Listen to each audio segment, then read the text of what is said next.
Go di mga boss, meron man tayong bagong receiver na dumating from Ormoc City, Liti. Ito po ay receiver sa Honda ADB 160 na nawalan ng code, nawalan ng remote. So walang magawa si boss kundi ipadala na lang dito sa Cebu para dito na lang gawin ang retrieval of code at pag-program ng bagong remote.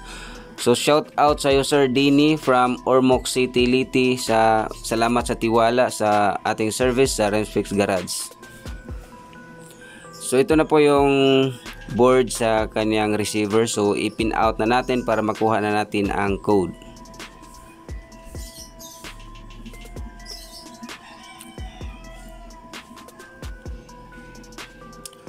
Alright, so ito na po yung code. So wag mag-alala na naka-public yung code dahil i-delete natin ito mamaya.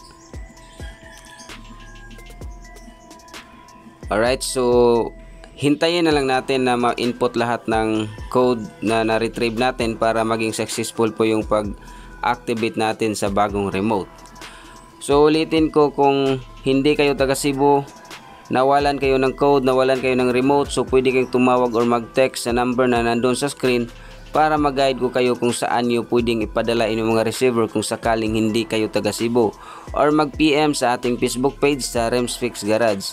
Ang Remsfix Garage merong dalawang account. Ang main account is 1.5 followers na ang profile na makikita nyo is maraming remote, at ang FB page sa Remsfix Garage is makikita nyo ang logo sa Remsfix Garage mismo.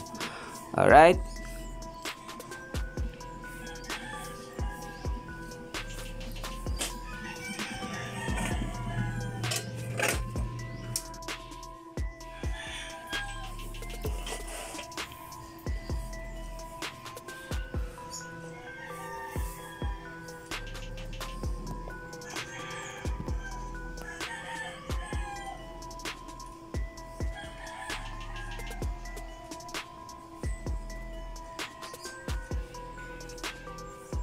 Okay, so nakita natin na successful po yung pag-activate natin sa bagong remote.